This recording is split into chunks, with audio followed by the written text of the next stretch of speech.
Hello, everyone, and welcome to today's cryo-EM Current Practices webinar. You're joining the three NIH-funded National Cryo-Electron Microscopy Centers. My name is Christina Zamani. I'm a scientist and training liaison at the National Center for Cryo-EM Access and Training, NCCAT. I'm joined today by staff members from each of the centers, including my colleague here at NCCAT, Ed Eng.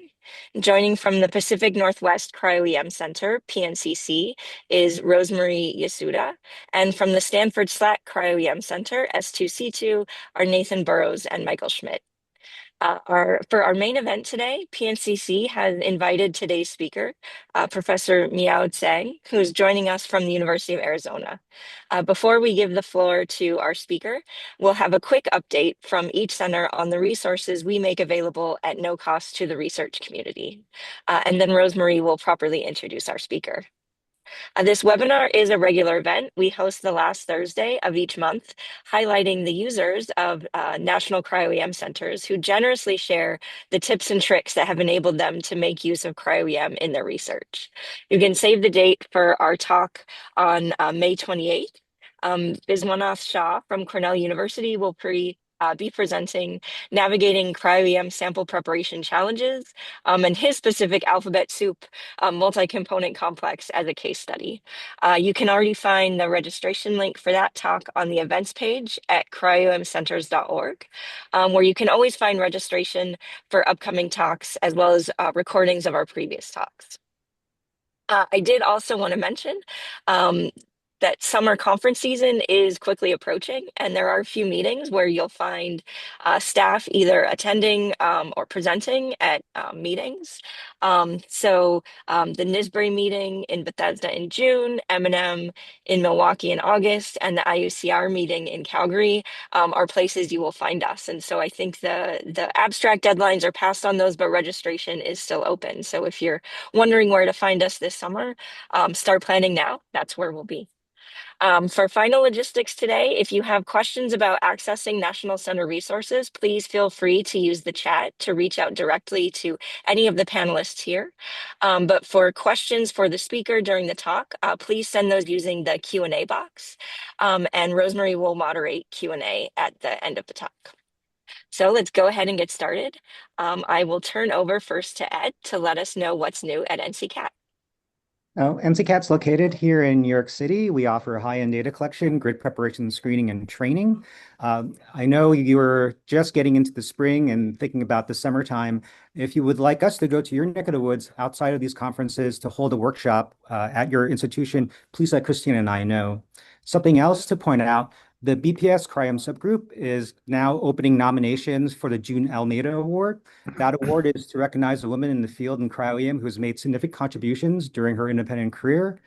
June Almeida was a virologist who first identified the human coronavirus.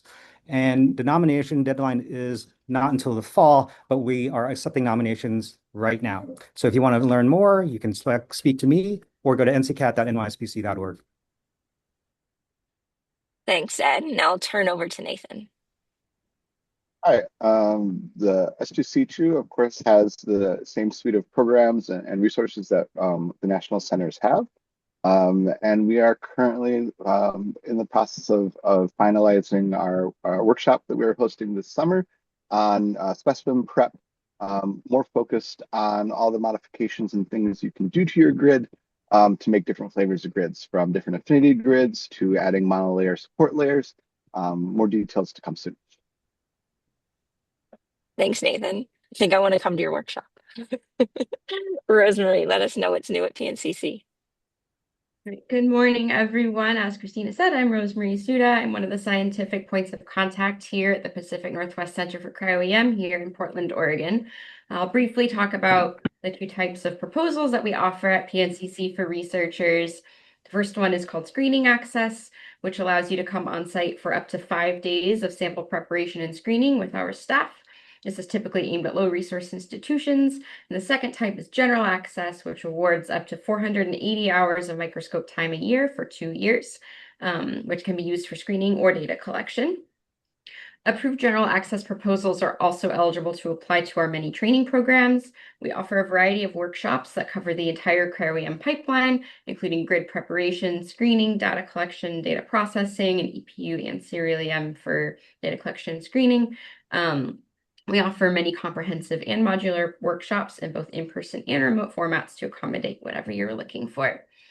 All approved proposals are assigned to PNCC staff microscopists known as a scientific point of contact like myself, who can help you with questions about sample prep optimization, data collect strategies, and so forth. In terms of equipment, we are equipped at PNCC with an Arctica, Glacios 2, and 4 Krios microscopes, 2 of which are equipped with a Falcon 4i detector and Selectress X energy filter, another with a K3 biocontinuum and Falcon 4i, and a fourth with K3 biocontinuum energy filter. So lots of options for whatever your needs are. For sample preparation, we have a couple Vitrobots like a GP2, Vitrojet, and manual plungers. So if you're interested in working with us, please go to pncc.labworks.org and apply. Our deadline for proposal submissions is the first of every month. Our website contains all this information and more, so please reach out with any questions and we'll look forward to hearing from you. I will now go ahead and introduce our speaker, Dr. Miao Zhang. Dr. Zhang earned his Ph.D. degree of pharmaceutical sciences from Kyoto University, Japan in 2007, followed by a postdoctoral study at Thomas Jefferson University. He was then a research assistant professor at Virginia Commonwealth University, a tenure track assistant professor, and then tenured associate professor at Chapman University. Dr. Zhang's group moved from Chapman University to the University of Arizona recently in 2026. As reflected by his education and training, Dr. Zhang was educated in pharmacy, pharmacology, and pharmaceutical sciences, overall the study of drugs. In addition, Dr. Zhang has been trained in physiology and biophysics. All along, he has been working either on the drugs themselves or more often on the drug targets, such as the ion channels. As a PI on several National Institute of Health and American Heart Association grants, he laid the groundwork for the proposed research by elucidating the interactions between small molecule modulators and their drug target, KCa2.1, 2.2, 2.3, and 3.1 channels. Welcome, Miao. Thank you so much for the introduction. And as Rose has mentioned, I was in Chapman University, and then I just moved to the University of Arizona. And neither institution has the electron microscope, and that's why all the data I'm going to show today either were collected as S2C2 or collected as PNCC. So we are completely relying on the national cryo-EM centers. And the topic is basically the structure basis for the pharmacological modulation of KCa2.2 channels. Does the slides looks okay to everyone? And then the protein we're interested in is called the small-conductance calcium-activated potassium channels. Some people call it KCa2.X, some people call it the SK channels. And it's one of those KCa channels over here. And there are 3 categories of KCa channels based on their single channel conductance. There is a large conductance KCa2.1 and KCa1.1, and intermediate conductance KCa3.1, then the small conductance KCa2.1, 2.2, and 2.3. And both the large conductance and the intermediate conductance cryo-EM structures have been reported in last decade. And then we just added the small conductance KCa2.2 in recent years, last year and this year. And the reason why we want to work on this channel is because they are associated with different kind of human diseases, and they are expressed in the heart. KCa2.2 and 2.3 are expressed in the heart. And then the genome-wide association studies has already linked the SNPs of the 2 channel genes with the atrial fibrillation. And these are the 2 genes encoding KCa2.2 and 2.3 called KCN2 and the KCN3. And that's in the heart. And the channel is also expressed in the neurons, central nervous system. And the loss of function mutation of the KCa2.2 can cause spinocerebellar ataxia. That's one of the movement disorder. And this was reported in 2020. And we test all those mutations in the KCa2.2 channels. Basically, the black trace is 0 calcium, and the red trace is 10 micromolar calcium. The differences between the two traces is basically the channel activity of the wild type. And once we introduce the mutations, all the channel activity basically disappeared completely. That's why those mutations related to the spinocerebellar ataxia are complete loss of function mutations. And consistently, KCa2.2 has been proposed as a drug target for spinocerebellar ataxia. And there has been a lead compound called CYPPA with a EC50 of about 6 or 7 micromolar on the KCa2.2. And we did some medicinal chemistry work and improved the potency from 6 micromolar to about 0.6 micromolar. That's about 10-fold improvement. And then this compound is called 2Q, compound 2Q. And the channel is expressed in the Purkinje cells in the cerebellum, which is related to the spinocerebellar ataxia. And in the mouse model of the ataxia, and the Purkinje cells varying in the bursting varying pattern. And that's not normal. The normal varying should be tonic. So our collaborator applied this compound to the Purkinje cells of the mouse model of ataxia, and the compound was able to convert the bursting variant pattern into the tonic variant pattern. And this is basically our first medicinal chemistry effort on improving the compounds targeting KCa2.2. And the KCa2.3 is also expressed in the brain and in the nuclear accumbens related to the alcohol use disorder. And our collaborator in South Carolina, they found that the KCa2.3 is expressed in the nuclear accumbens, but its expression is reduced by chronic alcohol use. And that's going to increase the excitability of the nuclear accumbens neurons, which can lead to the urge or desire for alcohol. And our work is still on the medicinal chemist. We modified and improved one of the template called rimtuzalcap, which was in clinical trial. And then its EC50 potency is also about 4 micromolar in the micromolar range. We modified into a compound 427. We cannot show the structure yet because it's not patented yet. And then the compound had improved potency about sub-nanomolar, less than 1 nanomolar. So that's a very more than several thousands of 7,000 times of improvement in the potency. And that's just only one improvement, but the other improvement is the selectivity. The rimtuzalcap can activate both 2.2 and 2.3. And then the 427 has about,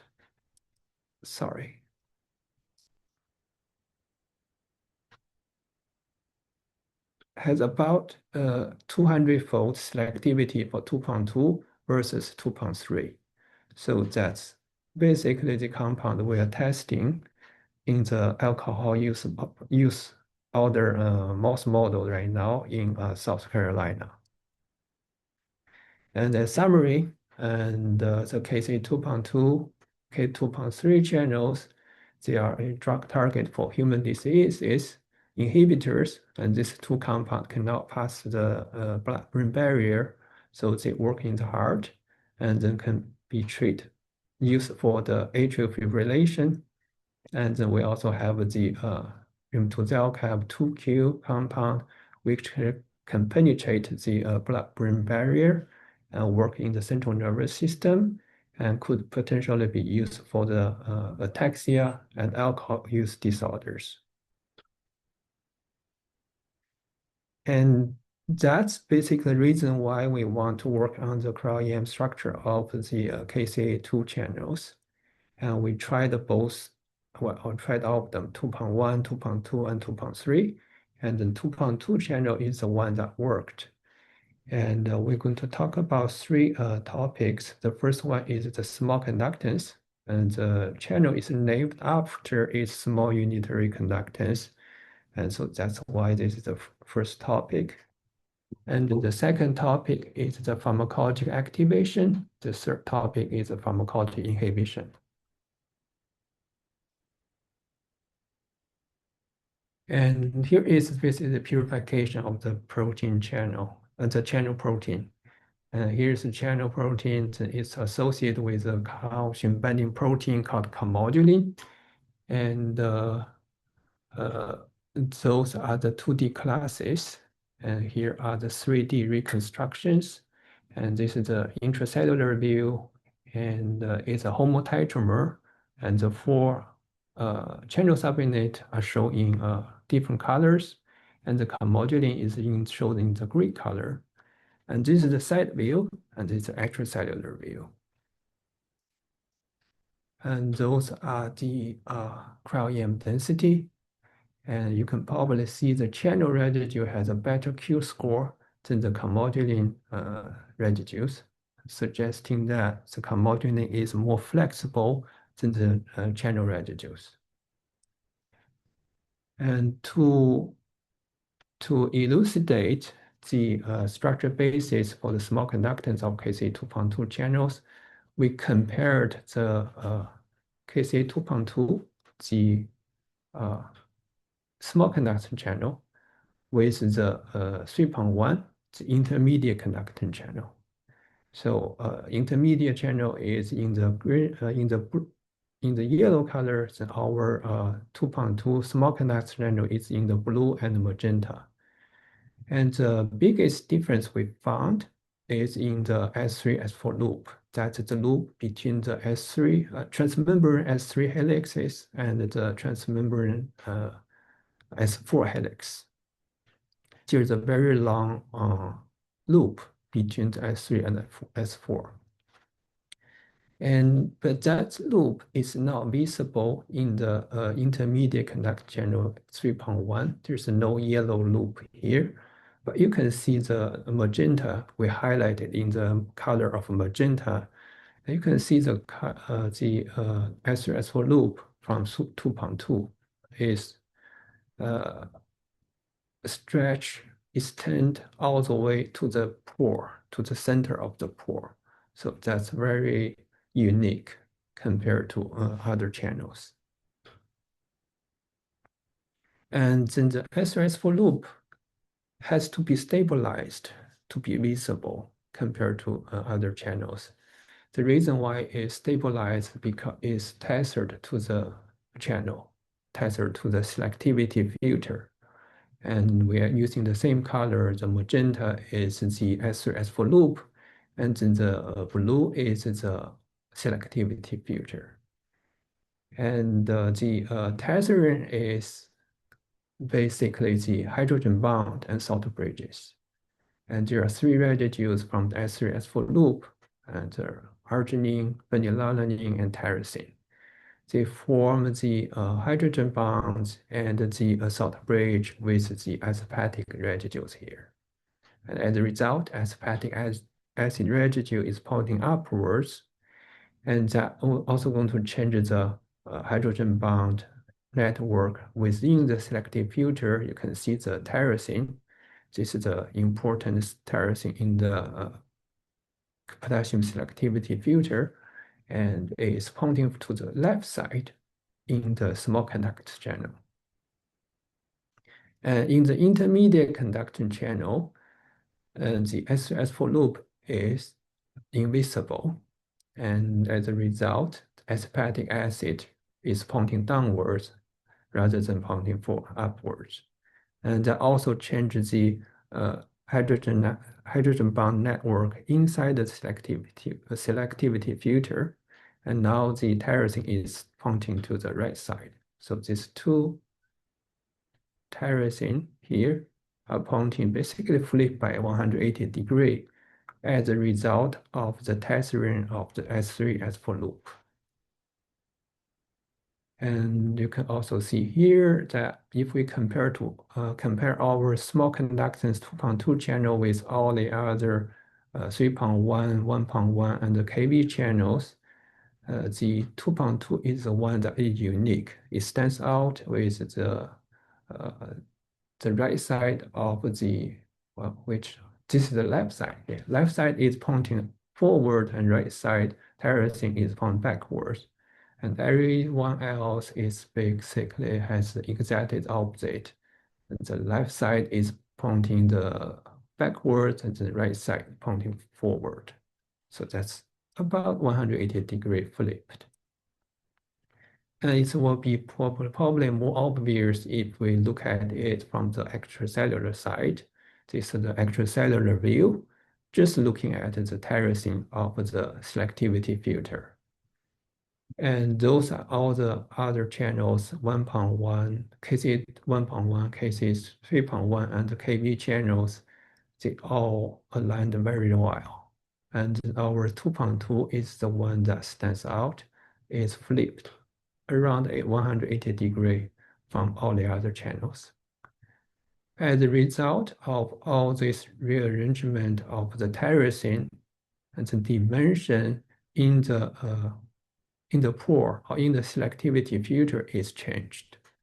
If we look at this pore radius calculated in with an HOLE program, you can probably see that all the other channels are very similar in the selective filter area. And then the KC2.2, again, in the blue color, is very unique. It has a narrowing at the level of the S3-S4 loop, and it also have a widening at the level of the outer selectivity filter, at the level of the tyrosine residue over here. So it's telling us structurally KCa2.2 is different from all the other channels. That could be the structure basis for their small single channel conductance. And we tested whether the conformation can be changed, can be converted if we mutate this S3-S4 loop. So we basically mutate one residue in the phenylalanine 244 in the S3-S4 loop from phenylalanine to serine. Serine is the residue in the 3.1. Once we introduce the mutation, the entire S3-S4 loop disappeared, and more importantly, the selectivity filter got rearranged, and the tyrosine is flipped by 180 degree. If you look at from here, then this is the 3.1, this is the mutant 2.2, and then this is the wild type mutant 2.2. Just by one mutation, and basically we changed the channel from a small conductor conformation into a intermediate conductance conformation. So that's all the structural findings we got on the selective filter. And this is a conformational change caused by the mutation. You can probably see the rotation of these tyrosine residues by 180 degree. And on the left side, that's basic structure. And let's look at the right side, that's its function. What's the consequence of mutation in the single channel conductance? So this is wild type single channel recording. This is a mutant single channel recording. You can probably already see the single channel activity got increased or enlarged. And those are the channel current, this wild type and this mutant, again, more than doubled. And those are the calculated single channel conductance. Wild type is about 10, mutant is more than 20. So again, mutation can more than double the single channel conductance. So putting these two together, the mutation can change the conformation of the selectivity filter. It can also double, more than double the single channel conductance. So that's basically the conclusions. And we found that the S3-S4 loop in the KCa2.2 to be well structured, which is different from 3.1. And the reason why it's well structured because it's tethered to the potassium selectivity filter, and that changes the dimension of the selective filter, and also changes the single channel conductance. So the conclusion is that the tethering of this S3-S4 loop to the selectivity filter is responsible for the single channel conductance of KCa2.2. So we are at 9:28. So I'm going to continue to the second topic and finish the small conductance of the channel. Now we can move on to the pharmacology activation of KCa2.2 channels. This is more about the selectivity, subtype selectivity for KCa2.2. That's why we're still comparing the 2.2 and the 3.1. On the left side, the blue color, that's the 2.2. On the right side, the yellow is the 3.1. We are looking at their set view, and then the intracellular are basically the calmodulin, and the binding site of the activators are intracellular. That's why we need to flip the channel by 90 degrees. We're pretty much just looking at the calmodulins. And this is the 2.2 and the 3.1. The first thing we notice is that the distance between the calmodulin envelopes, or the space between the calmodulin envelopes, are completely different between the two channels. In 2.2, it's about 35 angstrom. In the 3.1, it's 27 angstrom. So the space in the 3.1 is much smaller than the space in the 2.2. And then as a result, you can probably see the HC helices in the 3.1 channel because it's probably stabilized by the four calmodulin envelope. There's not much space for the HC helices to move around. So that's why it's well structured and visible. On the other side, this 2.2, we have plenty of room for the HC helices to move around. That's why the HC helices are disordered and we can't see them. They're invisible. So all those are from the apo structure. And then calmodulin from the two structure are 100% identical. They are the same amino acid sequence and the same molecule. The reason why they have different conformations and different distances between the calmodulin envelopes is basically because they interact with different channels and they have different conformations. With 2.2, we found a residue called lysine 467 interact with one glutamic acid 87 and just one salt bridge. On the other side, the corresponding residue in 3.1 is arginine 355, and this arginine interact with both glutamic acid 87 and 83. So that's the difference we found between the two channels. And the first activator we tried is called Ni309. This compound is non-selective. It can activate both the 2.2 and the 3.1. And consistently, we can see the density of Ni309 in both 2.2 and 3.1, and it's between the calmodulin envelopes and the S4-5A linker. And then you can probably see the Ni309 is over here. It's basically binds to the calmodulin envelope, and that's going to expand the calmodulin envelope a little bit. And in here, you can see the distance is shortened from 35 to about 31 or 32. So it does cause the expansion of the envelope, and thus reduces the distance between the calmodulin envelope.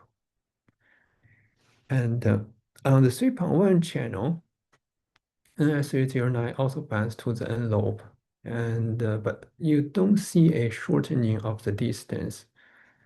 The reason for that is probably because it's limited, constrained by the HC helices. And they cannot get any closer because of the HC helices are in between. So that's the compound we tried that is non-selective, binds to both channels. Then we tried the second compound called rimtuzalcap, which was in a clinical trial. And then this one only activates KCa2.2, but not 3.1. So we determined the structure of KCa2.2 bound with rimtuzalcap. It's roughly in the same location, also in a calmodulin envelope, but it does change the conformation of calmodulin envelope more dramatically. And the gray color is the apo structure, then the yellow color is the rimtuzalcap bound structure. And then you can probably see here even more clearly the binding of rimtuzalcap in the calmodulin envelope expanded the calmodulin envelope dramatically, and then shortened the distance between the calmodulin envelopes from about 35 to 22 angstrom. And as a result, the HC helices at this location between the calmodulin envelopes cannot move around anymore, and they became very well structured and become visible. Right? And that's basically because it's stabilized by the calmodulin envelopes. And that is probably also the reason why rimtuzalcap can bind and can activate the channel. On the 3.1 channel, it will be completely different because the channel is already constrained by the HC helices, and they are already at the limit of 27 angstrom, and they cannot get any closer, and they don't have space to expand, and the rimtuzalcap cannot bind to the calmodulin envelope, and that's why the rimtuzalcap is a selective activator of 2.2, which cannot activate 3.1. If we compare the two molecules, non-selective Ni309 is much smaller, and rimtuzalcap is much bigger. And if we overlay the superimpose the two structure, Ni309 in blue has very slightly conformational change caused by the Ni309 binding, but rimtuzalcap, you can see a much more dramatic conformational change caused by the binding of rimtuzalcap. If we compare the two side by side, left side is Ni309, right side is rimtuzalcap.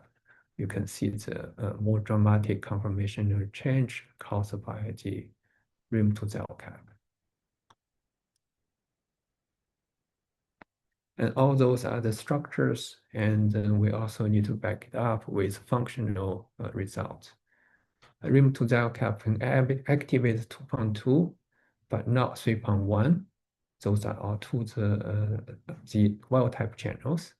So we want to make the 3.1 channel that is insensitive and make it sensitive to rimtuzalcap.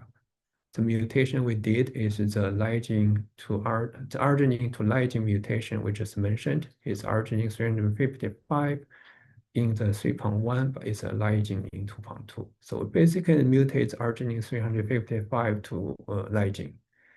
And this mutant became sensitive to rimtuzalcap.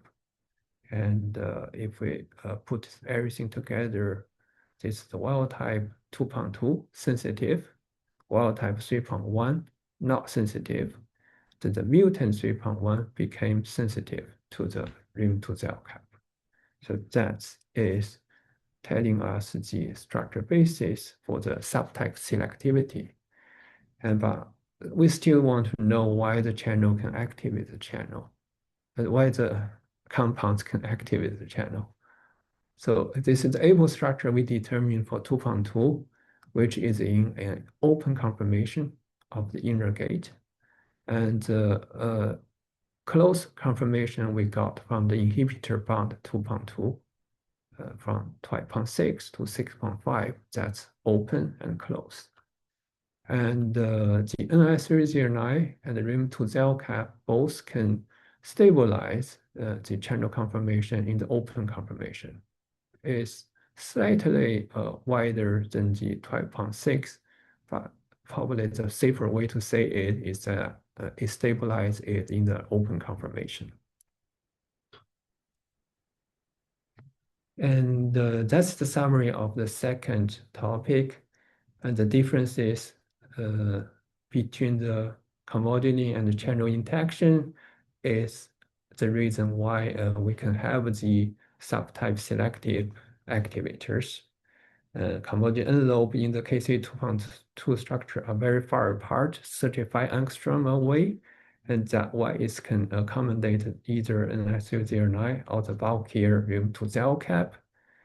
But the calmodulin envelope in KCa3.1 are very close to each other, about 27 angstrom, and there is space for NI309 binding, but not for the bulkier rimtuzalcap.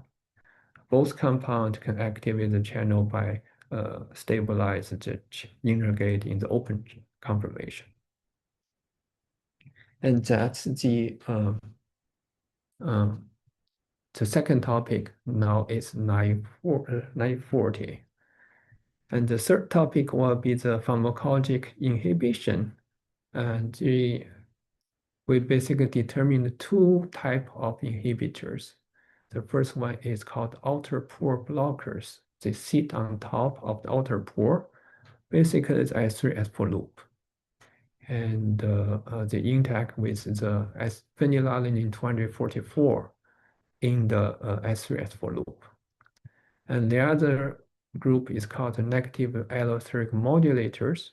They bounce below the selectivity filter in the central cavity and above the inner gate.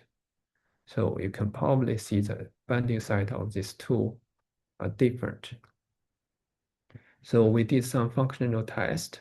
We introduced mutation of the phenylalanine 244, and this mutation pretty much just abolished the effect of the UCL 1684, but it's still sensitive to the other negative allosteric modulator, AP14145. And when we mutate those residues around the binding site of AP14145, then the mutant channel became insensitive to the AP14145 compound, but it still can be inhibited by the outer pore blocker. So that's basically confirmed that there are two categories of inhibitors, and there are two inhibitor binding sites. And the two group of inhibitors also have different mechanism action. And the blue is the able structure, then the green is the outer pore blocker bond structure, and then the orange is the allosteric modulator bond structure. The difference is in the inner gate. And you can probably, this is probably easy to use for the pore radius, and it shows the inner gate over here, right? And then the wild type is open conformation. And the UCL 1684, the outer pore blocker, does not change the inner gate, it's still in the open conformation. but the negative gating modulator AP14145 narrowed or closed the inner gate. So we can say that they have different binding site. They also have different mechanism action. One involves the outer pore, the other one involves the inner gate. So that's basically the comparison of these two categories of inhibitors.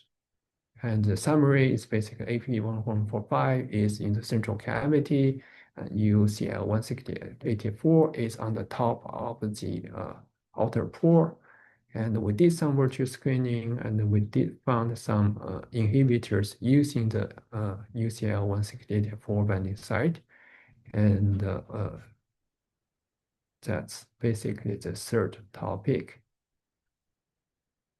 Here is basically our collaborators. Dr.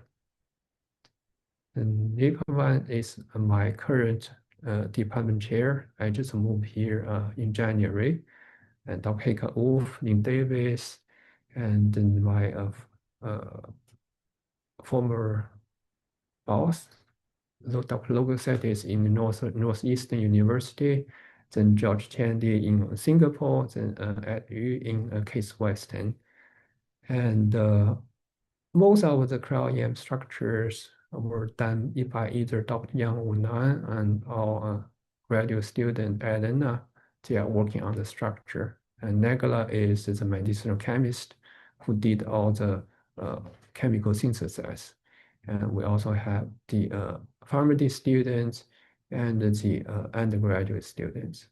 And most importantly, I have to repeat that all our data, cryo-EM data were collected either as S2C2 or at the PNCC. And we are totally relying on the national cryo-EM centers. Thank you so much.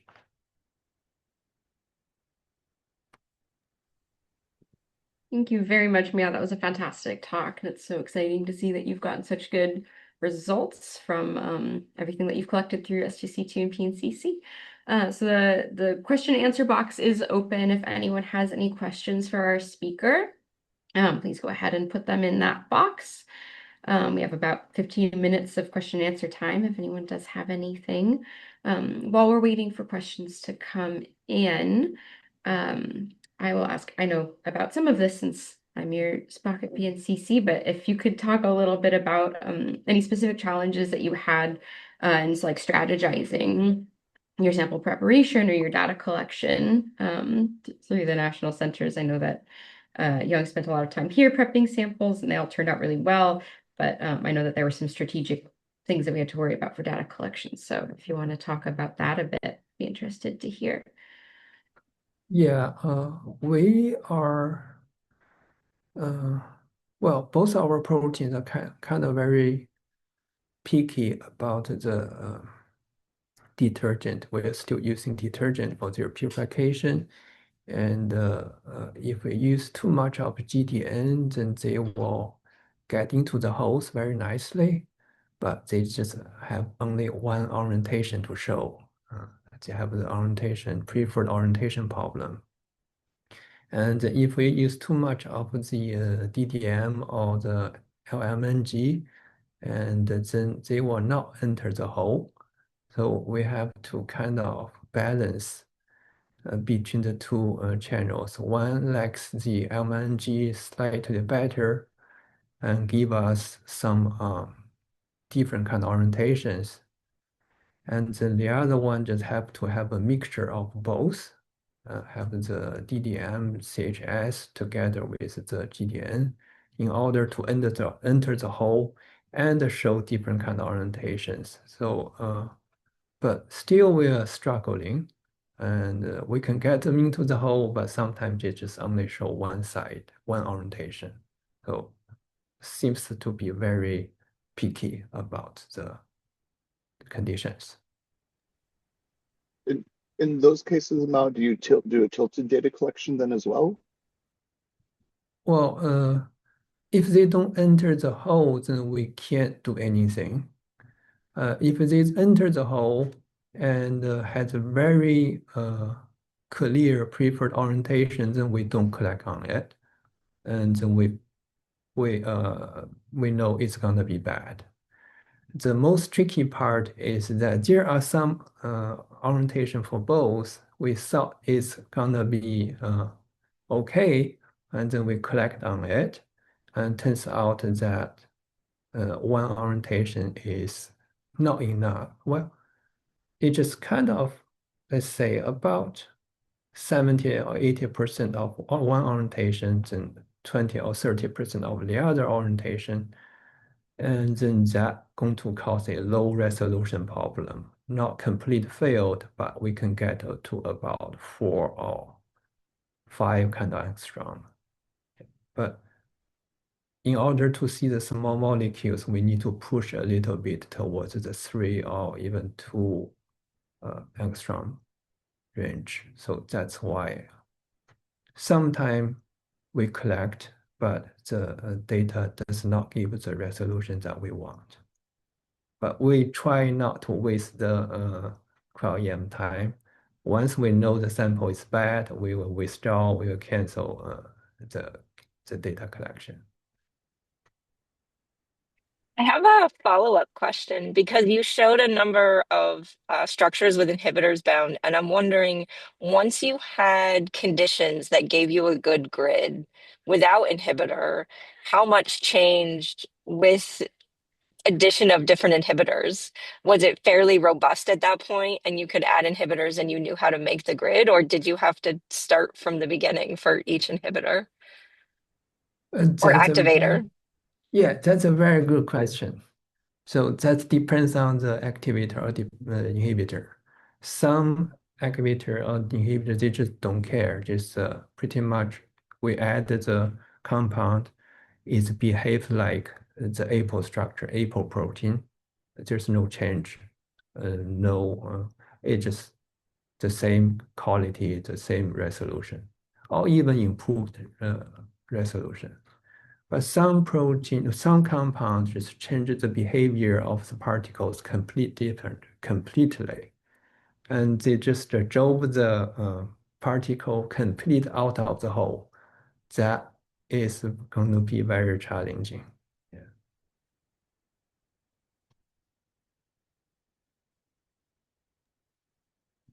Great. Thank you for that, Miao.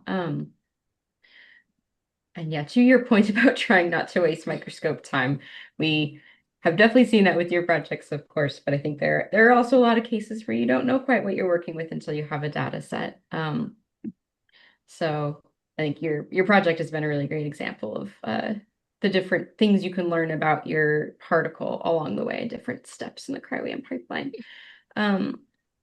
All right, we have about 10 minutes left. I'm not seeing any questions in the box. Feel free to submit them if you have any follow-ups to what we've been discussing. Okay, if there's no questions from the attendees, in those cases where you have an inhibitor bound versus the APO, and you can say that either there's a large change in the structure of the rest of the protein or not. Can you say anything about the fraction of the particles bound to that has the compound bound versus the ones where it's not bound? And does that correlate at all with the KD? So the way we do the compound, we kind of get the concentration to a saturated concentration. So it's even after the treatment, we still have some what should I say, pellet or an insoluble part of the compound left. So we already saturated. We did not do certain concentration, we just saturated as much as possible. So we kind of already pushed it to the limit, and that's one thing. And the other thing is we did some 3D classification after the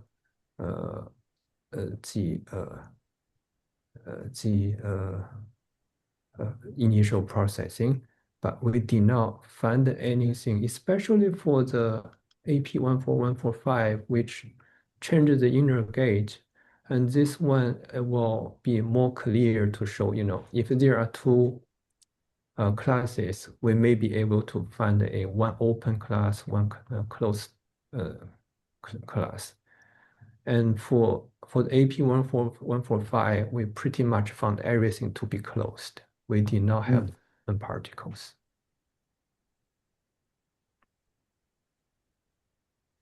I have another question as well, if I can hop in with one. I'm curious about your structure with the outer pore blocker. And I couldn't tell for sure if you have like one molecule per tetramer bound or if it's four. And I was wondering if you could speak a bit to how you use or don't use symmetry, um, especially in the case of that outer pore blocker. Yeah, that's a great question. We did encounter the symmetry mismatch problem for inhibitors. So the channel is a homotetramer, and the UCL 16884 is kind of have four rings. Not exactly C4 is close to C4. So we kind of were able to model the UCL 16884 that way. And for the AP14145, it's completely different. It's complete asymmetry. And there's no way we can model it. We just show you the density. We did not put in the molecule in there. So yeah, so there is a problem or challenge of the uh, symmetry mismatch. And we did ask the people from Crossmark, and when we attended the training, they told us there's no way for us to model this tiny, small molecule inside such a huge C4 symmetry protein. Yeah, thank you. That looked like a super challenging problem, so it's glad to hear. Um, Yeah. I understand the the challenge with that, and it is super hard in the center of a C4 symmetry to understand something asymmetric going on. Yeah, yeah. It's completely asymmetric, then that's Mm. gonna, well, we just have to give up. Yeah. And just show the density. Okay, do we have any other questions from participants or anyone from the centers?